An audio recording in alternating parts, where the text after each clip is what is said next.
පසුගිය විවාදයේදී අන්තිම පැය දෙක ඇතුළත මේ සභාව ඇතුළේ සභානායකතුමා යම් ප්‍රකාශයක් සිදු කරා. ඒ ප්‍රකාශය මම ඉතා තරයේ හෙලා දකිනවා. මම හිතන්නේ පහුගිය ආණ්ඩුවලත් බැසිල් රාජපක්ෂ එතුමාටත් කියන්නේ BR කියලා.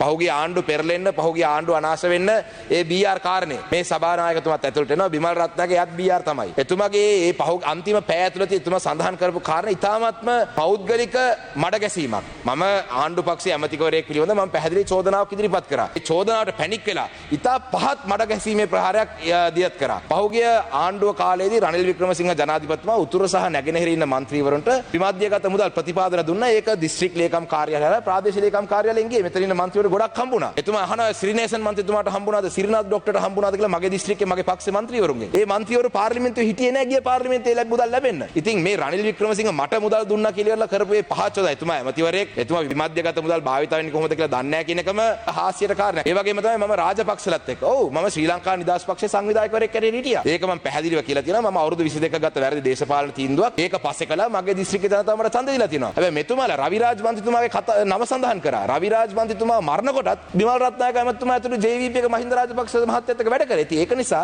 කියන්න දේවල් නැතුව බංකොලොත් භාවයෙන් අපිට මඩ ගහන්න එපා. මම මගේ දිස්ත්‍රික්කේ ඉහළින් දිනලා ආවේ. මින් ඉදිරියට එහෙම කියන්න ඕන නම් මේ ඇමතිවරුන්ගේ තාත්තලා රාජපක්ෂලාගේ ගණකාධිකම් කරන කට්ටියක් ඉන්නවා. අපිට ඒවත් කියන්න පුළුවන්. හැබැයි අපි මේ පහත් තත්ත්වයට වැටිලා මඩ ගහන්නේ නැහැ. මම චෝදනා කරේ ඇමතිවරයෙක් පිළිබඳ වංචා දූෂණ පිළිබඳ කිව්වා. ඒක ගැන පරීක්ෂණයක් පවත්වන එක වෙනුවට මෙහෙම පහත් මට්ටමේ මඩ ගැසීමට මේ ආණ්ඩුවේ ඉන්න BRට වැටෙන්න එපා කියන එක මම මේ අවස්ථාවේ කියනවා. බොහොම ස්තුතියි. මේ മന്ത്രിවරයා සම්බන්ධව කරුණු ගණනාවක් ඉදිරිපත් කරා චෝදනා. ඉන් එකක් විතරයි රනිල් වික්‍රමසිංහගෙන් විමධ්‍යගත මුදල් ගත්තා කියන එක. අපි රාජපක්ෂලත් එක්ක 2006 2007 2008 2009 හිටියේ නෑ. ඒක මේ රටේ දේශපාලන සත්‍යයක්. අපි 2005 දී හිටියා වුණත් 2009 රාජපක්ෂලා කරපු අපරාධ නිසා අපිට විශාල උමනාවක් තිබුණා කියලා මම පැහැදිලි කරා. ඒ දූෂිත පාලනයෙන් ඉවත් වෙන්න අපි වෙනුවෙන් කටයුතු කරා. හැබැයි දෙමළ දේශපාලනඥයෙක් කියමින් ඒ උතුරයි දකුණයි ලංකාවේ දෙකම විනාශ කරපු පුද්ගලයෙක් එක්ක කටයුතු කරපු පුද්ගලයෙක් තමයි මෙයා. ඒතර මෙතුමාගේ මම හැන්සාට් කරනවා. මම එනකන් හිටියේ. මම එදා මේක ඉදිරිපත් කරේ මම ළඟ අතේ තිබුණා. මේ තියෙන්නේ රාජපක්ෂලත් එක්ක 2012 13 ඡන්ද ඉල්ලනවා. ඒතර රාජපක්ෂ මේ රටේ ඇතිතරම් මිනී මරලා ඇතිතරම් හොරකම් කළා තියෙන්නේ. 2005 රාජපක්ෂලා පව් කරන්න පටන් ගත්ත විතරයි. ඊට පස්සේ මේ පිල්ලයාන්ගේ වේදිකාවේ ඉන්නේ මෙතුමා. මේ ළමයි පැහැරගෙන කප්පන් අරගෙන ඔක්කොම කරපු අපරාධකාරයෝ. ඒ නිසා රාජපක්ෂලා එක්ක අපි 2005 හිටියේ ඒ රට බෙදෙන අවස්ථාවේදී අපි විපක්ෂේ ඉඳන් රාජපක්ෂට සහයෝගය දුන්නේ ඒ 2005.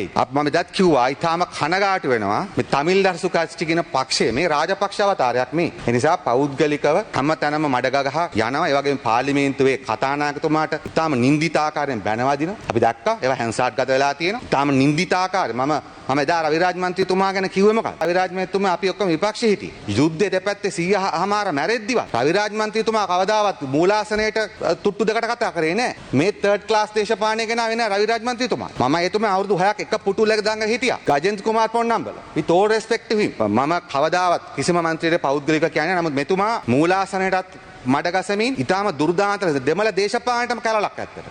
නිසා මට කියන්න තියෙන්නේ ඒකයි. මම මේක හැන්සාට් කරනවා. රාජපක්ෂලා උතුරෙත් ලේ ගලලා දකුණෙත් ලේ ගලලා ලංකාවත් බංකොලොත් කාට පස්සේ පිල්ලයාල්ලත් එක්ක රාජපක්ෂලත් එක්ක ඡන්දිල්ල පොයි. මේ නිසා මේක තියෙන්නේ. ඒ නිසා මම විශේෂයෙන්ම මේ පනත අපරාධයකින් උපයාගත් දෙයක් රජයට පවරා ගැනීමේ පනතට අපි ශ්‍රී ලංකා පොදුජන පෙරමුණ වශයෙන් සියලු දෙනාගේ අපි තුන් දෙනාගේම පූර්ණ සහයෝගය ලබා දෙනවා. ඒ වගේම අපි විශ්වාස කරනවා මේ පනත් භාවිතයට ගනී කියලා. අවභාවිතයට ලක් නොකර භාවිතයට ගනී කියලා. මොකද අපි ඉතිහාසයේ ඉඳන් දැක්කා ඉතිහාසයේ ඉඳන් පනත් භාවිතයට වැඩි අවභාවිතයට තමයි ආණ්ඩු ගත්තේ. විශේෂයෙන් ඔබතුමන්ලත් වින්දිතය සමහර අවස්ථාවල. ඔබතුමන්ට මතක ඇති ගිනි අවි පනත.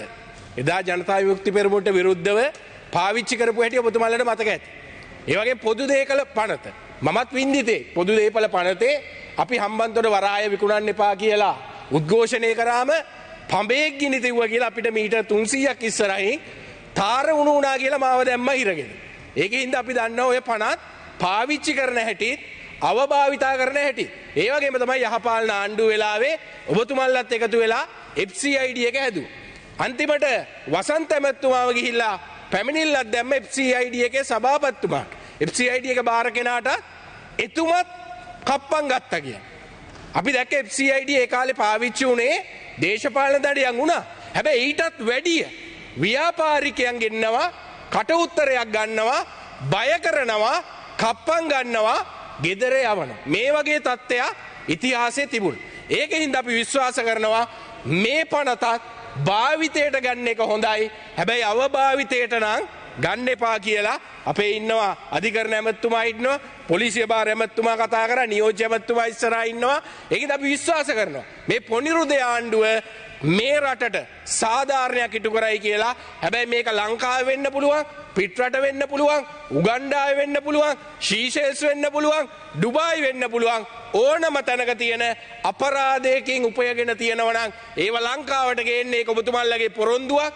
ඒවයින් තමයි ණය ගෙවනවා කිව්වේ. ඒකින්ද අපි විශ්වාස කරනවා ඒක වෙයි කියලා. අපරාධ දණ්ඩ නීති සංග්‍රහය, අල්ලස් දූෂණ කොමිසම, පාර්ලිමේන්තුවේ කෝප් කමිටුව, ගිණුම්කාරක සභාව, මේ හුඟක් දේවල් තියෙනවා. මේ හුඟක් දේවල් තිබුණට පහුගිය කාලේ සිද්ධ වුණේ දේශපාලනයේ විසින් ඒවා අවභාවිතා කළා. අවභාවිතා කළායි කියන්නේ තමන්ගේ උමනාවට පාවිච්චි කරා. නීතිය තමන්ගේ උමනාවට පාවිච්චි කරා. ඒවා විසින් අවසානයේ හඳුනා නොගත් දේපල රටේ ඉතුරු වුණා. අයිතිකාරෝ නැහැ. මියගමට ගියොත් අයිතිකාරෝ නැති ගෙවල් තියෙනවා. මුල්ගල් තියලා තියෙනවා. ඒවා හැබැයි අයිතිකාරයෝ උසාවියට එන්නේ නැහැ, ඉදිරිපත් වෙන්නේ නැහැ. ගෙවල් ඉස්සරහා දාලා ගියපු මැණික් මලු හම්බ වුණා. ඒවා අයිතිකාරෝ නැති දේපල බවට පත් වුණා. තව බොහෝ දේවල් රට පුරා සිද්ධ වෙනවා. නඩු බාණ්ඩ නැහැ. ඒ නිසා මේ පනතේ වැදගත්කම තමයි අපි ගරු මන්ත්‍රීතුමාලාට සහතික වෙනවා, විශේෂයෙන් විපක්ෂයට සහතික වෙනවා. අපි මේක අවභාවිතා කරන්නේ නැහැ. අපට මේ ආණ්ඩුවට මේ පනත අවභාවිතා කරලා එක තඹ සතේක දෙයක් හොයන්න උවමනාවක් නැහැ. එක රුපියලක දෙයක් මේ රටේ මහ ජනතාවගේ දේපල අවභාවිතා කරන්න අපට අයිතියක් නැහැ, උවමනාවක් නැහැ. ගරු ජනාධිපතිතුමා මේ පාර්ලිමේන්තුවේ කිව්වාගේම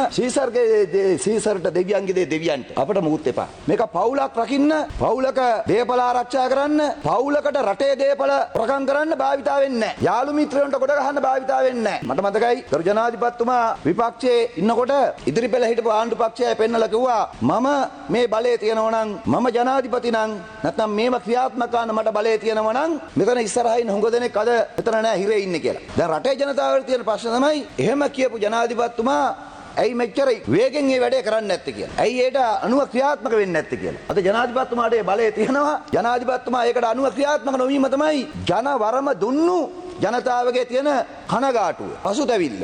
ඒක එක අතින් ගත්තොත් අපේ ආණ්ඩුවට තියෙන විවේචනයක් හැටියටත් ඕනනම් කියන්න පුළුවන්. නමුත් ඒක අපට නීති අවභාවිතා කරන්න බැරි නිසා, විධායක බලය තිබ්බට, පාර්ලිමේන්තුවේ 3/2 බලයක් තිබ්බට, ඒ බලය මහජන අභිලාෂයන්ට අනුව නීත්‍යානුකූලව කටයුතු කරන්න ඕන නිසා තමයි මේ පනත පාර්ලිමේන්තුවට ගෙනල්ලා තියෙන්නේ. මේ පනතේ ඉතා පැහැදිලිව තියෙන කාරණා අනුව ගත්තොත් නීති විරෝධී ක්‍රියාවන් සම්බන්ධයෙන් කටයුතු කරන ආකාරය, රජයේ දේපල වලින් ප්‍රතිලාභ ලබන අයට අනුව කටයුතු කරන ආකාරය, විමර්ශනයන් පහසු කරන්න කටයුතු කරන ආකාරය, මේ ගොඩාක් දේවල් මේකේ තියෙනවා. නීත්‍යානුකූල හිමිකම කියන්න ඒ පාර්ශවයන්ට තියෙන අයිතිය එක්දා මේ පනත ඉතා වැදගත්. බොහෝ අය කෝප් කමිටුවේදී ඉදිරිපත් වෙච්ච විමර්ශනයන් වලට අනුව කියපු චෝදනාවක් තමයි රටේ විමර්ශන කළා පාර්ලිමේන්තුව වාර්තා ඉදිරිපත් කාට වැඩක් නැහැ, ක්‍රියාමාර්ගයක් ගන්නෙ නැහැ කියලා. ක්‍රියාමාර්ගයක් ගන්න නැත්තේ ඇයි කියලා අපිට සාධාරණ විවේචනයක් තිබුණා. කවුද දඬුවම් ලැබුවේ? කාටද දඬුවම් දුන්නේ කියලා ප්‍රශ්නයක් තිබුණා. අන්න දැන් මේ පනතෙන් බලයක් ලැබෙනවා මේ ගරු පාර්ලිමේන්තුවට.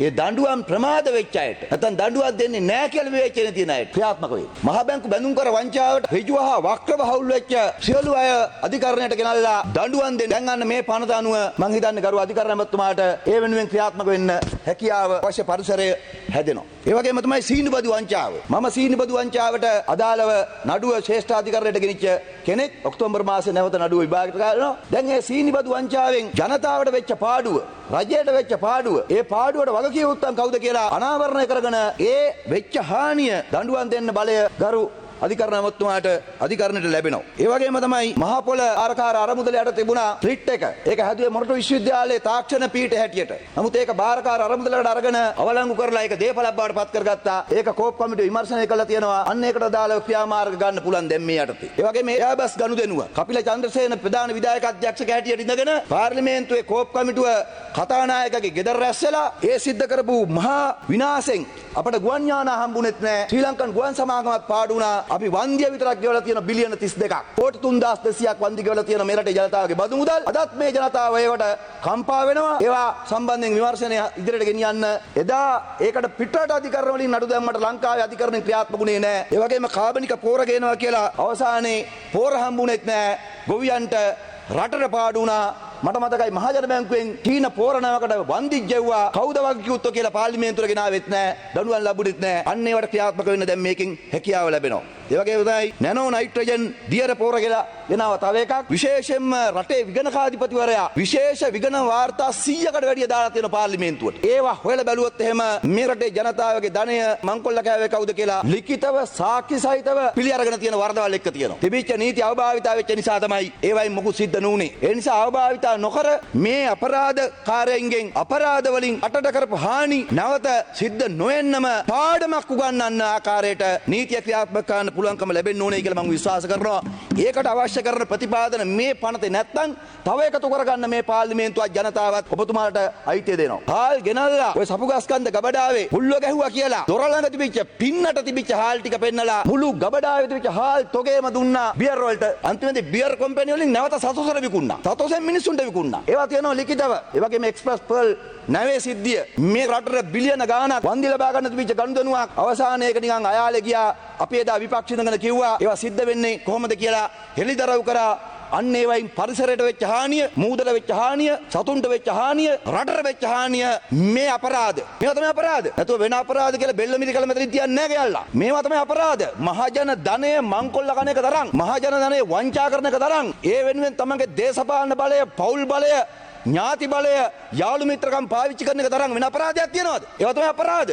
දැන් සිල් අරගෙන වගේ කතා කරාට මේ අපරාධකාරයෝ මේ ඉස්සරහා ඉන්න ඕන තරම්. ඒගොල්ලෝ අපරාධ වලට බයයි. දැන් තමයි බය වෙලා තියෙන්නේ. මොකද දැන් දන්නවා හැංගෙන තැන් නෑ කියලා. ඔය යන එක්කෙනා දෙන්නේ යනකොට අනික් කට්ටිය දන්නවා තමන්ගේ කෙරුවා මොකද්ද කියලා. මොකද කාටවත් මොන දෙයකට හැංගුණත් හෘද සාක්ෂියට හැංගෙන්න බෑ. චාමර සම්පත් ඇතුළට යනකොට අර අනික් മന്ത്രിතුමා ඇතුළට යනකොට හැංගි වෙස් බැන්ද දේශබන්දු ඇතුළට යනකොට තව ලොකු කට්ටිය දන්නවා දේශබන්දුට යන්න සිද්ධ වුණා නම් චාමර සම්පත් යන්න සිද්ධ වුණා නම් මට කොච්චර ලිස්ට් එකේ තියනවද කියලා. ඒගොල්ලෝ මේ රටේ මහ ජනතාවට කරපු අපරාධ ඒගොල්ලෝ කරේ ඒගොල්ලෝගේ ජීවිත කාලේ නැවත බලය ගිලිහෙන්නේ නැහැ කියලා හිතාගෙන. සාධාරණ විදිහට ජීවත් වෙන කිසි කෙනෙක් මේ පද්දෙන් බය වෙන්න ඕනේ නැහැ. මේ පනතට බය වෙන්න ඕන අය දැන් වෙවුලනවා. තවත් මෙවැනි වීඩියෝ නැරඹීම සඳහා Cflix YouTube නාලිකාව සබස්ක්‍රයිබ් කරන්න.